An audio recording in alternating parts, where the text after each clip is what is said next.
guys! Welcome to our YouTube channel! So today guys, wala akong masyadong gawa ngayon kasi nga kahapon, ang dami ko nang ginawa. Lahat na nang pwedeng gawin, ginawa ko na. So today, pahinga nga ako kasi nga yung napagod nga ako kahapon dahil kakalaba, ganon. So ayan na nga, ayan ang ginagawa ng Zoe natin. Ayan, say hi, Bibi. Bibi, say hi. Busy-busy siya ngayon sa Cocomelon. Siyempre nga guys, di ba dalawa lang kami dito. So ayan, every time na magpapahinga kami or may gagawin ako, hindi ko talaga maiwasang hindi mag-Cocomelon. Kasi nga, wala akong babantay sa kanya kasi nga dalawa lang kami dito. So ayun, hindi talaga maiiwasan yung screen time na yan. Medyo malayo naman, pakita ko sa inyo. So ayan siya guys, dito lang kami nakahiga sa lapag. Ayan. Ayan si Zoe. And yun, malayo naman yung TV. So ayan, sabi nila, 'di ba, hindi maganda ang screen time, ganun, pero wala talagang magagawa, guys. Wala talagang magagawa kasi nga wala akong kasama and wala akong ibang choice para malibang siya, hindi umiyak, and makatapos ako ng gawain dito sa bahay. So today nga guys, wala namang masyadong gagawin. Maghahapon na naman. Aantayin ko lang si daddy maghapon, magluluto, magsasaing. So yun lang. So yun na nga, hindi nga ako masyadong makagawa ng video ngayon kasi nga, yan, may time na, lalo pag ngayong naghihingipin si baby, may time na talaga na ayaw niya magpabitaw, ayaw niyang, halimbawa natutulog siya, gusto niya may katabi, pag naramdaman niya wala ako sa tabi niya, ay iiyak ng todo, mga Mars. So ayan na nga, and yun, sinatsaga ko lang. At yung mga gawaing bahay naman, ay dyan lang naman yan, hindi naman yan mawawala. And kami lang naman dito. So yun ang kagandahan at nakabukod kami. So maybe mamaya guys, ang gagawin ko na lang pala is magliligpit ng konti. Ayan. Ayan, nakikita nyo yan. So ayan, tatahiin ko pala. Ito pala, mga tatahiin kong gagawin kong, ano bang tawag doon, cover or punda dito sa, sa sofa, tawag dyan, sofa, unan, dito sa unan ng sofa namin. So ito yung gagawin kong punda, and tatlo to. So ayan, may white and merong pink. So yung pink guys, gagawin kong doon sa lababo namin, medyo gagawin kong kortina doon sa lababo namin. So ngayon is mamaya-maya na lang siguro. And yun, kasi magtutupi pa pala akong akala ko wala akong gagawin, meron pala. Akala ko wala akong gagawin, meron pala. So ayan, mamaya ko na lang pala gagawin yan. And tomorrow is, pag hindi umulan, is mag-church kami ni baby. So ilang araw na kasi naulan. Kahapon yata umulan, and ngayon kaganinang gabi ay ang lakas ng ulan. So ayan, gagawin ko din yung aking mga tinanggal ko sa sampayan kagabi. So ayan, tutupiin ko yun mamaya. Hi Bibi. Hi Bibi. Bibi. Bibi. So, ayan guys, si baby, si Zoe, magti-10 months na pala siya. Malapit na mag-10 months, no? Ang bilis ng panahon talaga pang mga baby, pang mga bata. Ang bilis talaga ng panahon. So, ayan, magti-10 months na siya. This coming 27. So, malapit na ako mag-10 months, baby. Malapit na mag-10 months, baby. Malapit na mag-10 months ang baby ko. Malapit na mag-10 months ang baby ko. Bshh! Bshh! Bshh! Bshh! So, ayan guys, medyo malamig ngayon.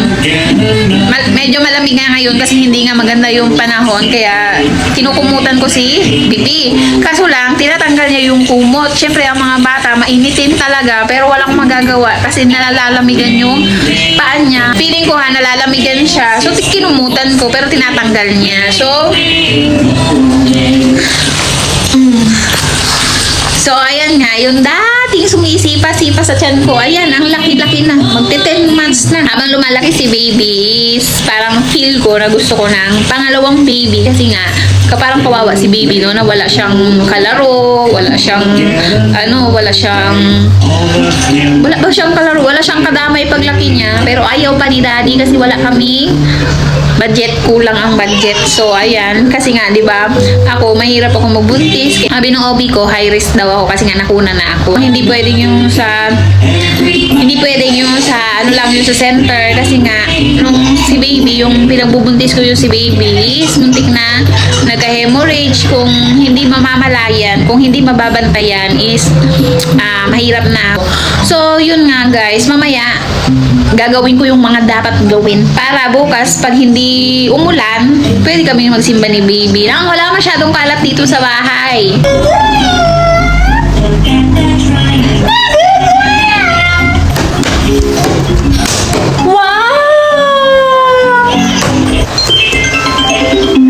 Ayan na nga mga mare. So, ito yung isa sa mga favorite niyang toys. So, itong bote na to, magpapatahan to sa kanya kahit gaano pa siya umiyak. Ay talaga magpapatahan to sa kanya mga mare. Also, etong mga plastic, mga kahit anong plastic, talaga magpapatahan to sa kanya. Diba? Kakaiba yung toys. Binilhan ko na siya ng toys na pang baby talaga.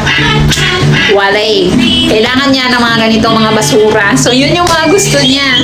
You want this one? Ha? Oh, see? Gusto niyang laruin na. Oh. Ay! Oh, crawl ikaw, dali. Oh, dali, crawl. Crawl. Very good. So, ayun na nga guys. 9 months na siya nung natuto siyang, ay hindi pala, natuto siyang mag-crawl nitong 9 months and a half na siya. So, medyo matagal pero okay lang. Kasi nga, syempre, hindi ko naman siya minamadali. So, yesterday is natuto na siyang yung itutukod niya yung tuhod niya tsaka yung siko niya na medyo nakaangat. Pero saglit lang, siguro mga 5 seconds lang, bababa na siya. Parang napapagod siya and yun, hinahayaan ko lang. Hindi ko naman siya pressure kasi nga yung mga pamangkin ko, parang nasa lahi na namin na gano'n medyo matagal yung matagal yung milestone ng patawag doon. Basta matagal yung pagtayo, pagupo, paggapang. Yung mga pamangkin ko is inabot ng 1-year-old, mahigit. So, si baby, since panganay naman siya, so hindi ko siya minamadali kasi baka mamaya mabalian ano ko. So, hinahayaan ko lang siya kung gusto niyang umupo. Pinapaupo ko lang siya dito sa lap ko and pag pinatapatayo ko naman siya ng ganyan, hinahawakan ko lang. So, yun, nakikita ko parang nag-i-improve na siya. Parang gusto na niyang umupo, pero yun, hindi pa niya masyadong kaya. So, yun na nga. Halika, baby. Show mo yung teeth mo. Dali na, ilan yung teeth mo? Ilan na yung teeth ni baby? Isa pa lang po. Tapos, yung katabi nung isa is parang patubo na siya kasi nga parang sinisinap na siya. Tapos, ano na siya, yung nagtatay. Pero hindi, yung tumubo yung unang ngipin niya, hindi siya yung lagnat, hindi siya yung sobrang tae. Ganon. Parang normal lang. Tapos namalayan ko, pag dede niya sa akin, kinagat ako. Mga mari, kinagat talaga ako. Nagsakit! Alam niyo yung parang may blade na nag-ano dun sa dede ko. So, ayan, parang patubo na yung pangalawan niya. And yun, medyo nga parang sinisinat-sinat siya. Pero ayan, normal lang yan sa kanya. So, say hi, baby. Say hi. Say hi. Kiss mommy. Kiss mommy. So busy siya sa kanyang cocomelon. So ayan, hindi kami makasingit yan sa TV na yan eh. Everyday cocomelon, parang hindi na nanawa. Pero may napansin ako sa baby ko since 7 months na, kaya hindi ko na siya, dati parang dire-diretso kami nanonood na cocomelon, pero ngayon pag may gagawin lang ako, tapos pinapatay ko, or sa hapon na lang, pag kakain kami ni daddy, yan, papanood din namin siya ng cocomelon. Kasi, merong part yun sa cocomelon na, alam niyo yung bata, na parang maaanuhan ng bato, parang magugulungan ng bato. Umiyak siya ng umiyak, mga mare. Parang naiintindihan niya na masasaktan yung baby. So, yun, hindi ko na masyadong pinapaano. Pag nakikita ko yung part na yun, yung clip na yun na yung baby, about dun sa baby, yun, ini-skip ko na agad. Tapos, meron din yun sa London Bridge, na ano din dyan, yun, umiiyak din siya kasi nasisira yung toys ng mga bata. Tapos, doon sa, ano pa yun, yung parang sa animals, yun, yung parang nasasaktan, yung mga character dyan. So, parang naiintindihan na niya na masasaktan yung mga bata. Kasi syempre parang mga baby. Umiiyak talaga siya, Diyos ko. So, ayan na nga, ayan. Ano? The wheels in the bus? The wheels in the bus?